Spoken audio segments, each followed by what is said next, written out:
Well, the disability sector, and remember there's hundreds of thousands of Australians with profound and severe disabilities and their carers, I think that it is dangerously unprepared for the next few weeks and months. That's not a criticism of the people who work in disability, but the government hasn't worked out what it needs to do. I mean, we've got our healthcare sectors facing a potential, giant surge of cases. We've got aged care in lockdown. Disability is the poor cousin, and I know people don't want to hear alarming talk or criticism, but I'm just saying on behalf of parents of people with disability and their service providers, the sector has not been adequately prepared by the government, and it needs to do 2 or 3 things urgently within hours and days. So what do you want to see done? Because there are a number of issues, because you've got the carers and those who support those with disabilities, but also the fact that many individuals, there are 300,000 people on the NDIS who they have compromised health conditions, obviously, to begin with, many of them with respiratory problems to begin with. I am really scared for what happens to people with disability if there's a coronavirus, outbreak. And now there's 3 things that need to be done straight away, and I think people will be shocked with what I'm about to say. There is no PPE or personal protective equipment of any meaningful scale available for people who provide disability services. There just isn't there. And the problem with that is that if you get one worker who might get COVID-19, then you've got the whole, and they work for, say, a medium-sized provider in regional Australia, there'll be nothing for people with disability, no carers, because everyone has to go into lockdown.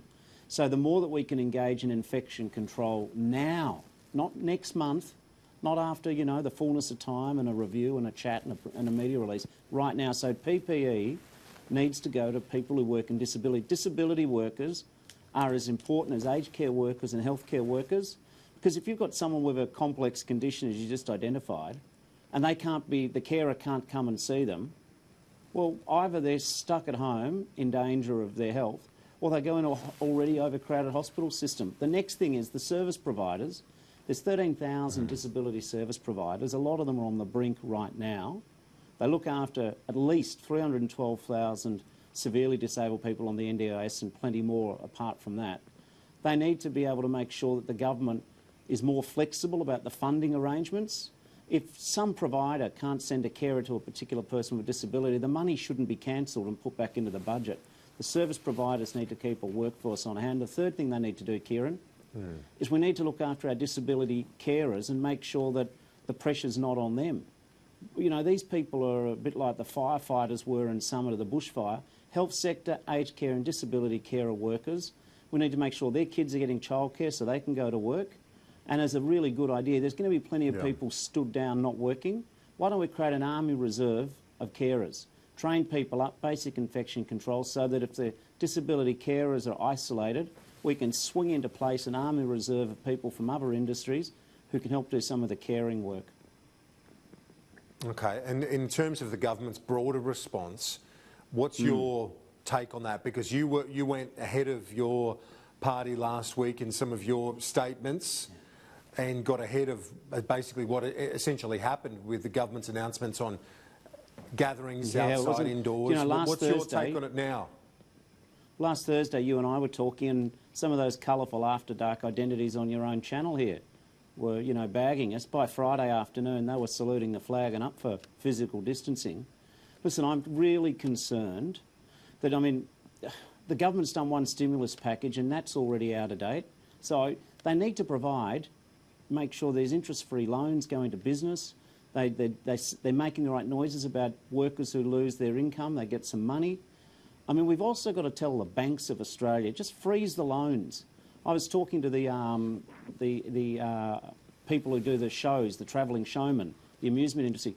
They're just a $1 billion industry just on ice. So we've got to make sure the banks don't start foreclosing on people and just put a freeze on the loans till we get through the crisis.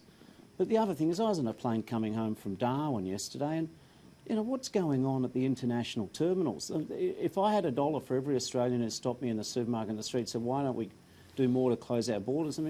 I understand they're not even doing proper temperature testing. I don't know, but we've got to start getting some facts out there to the people.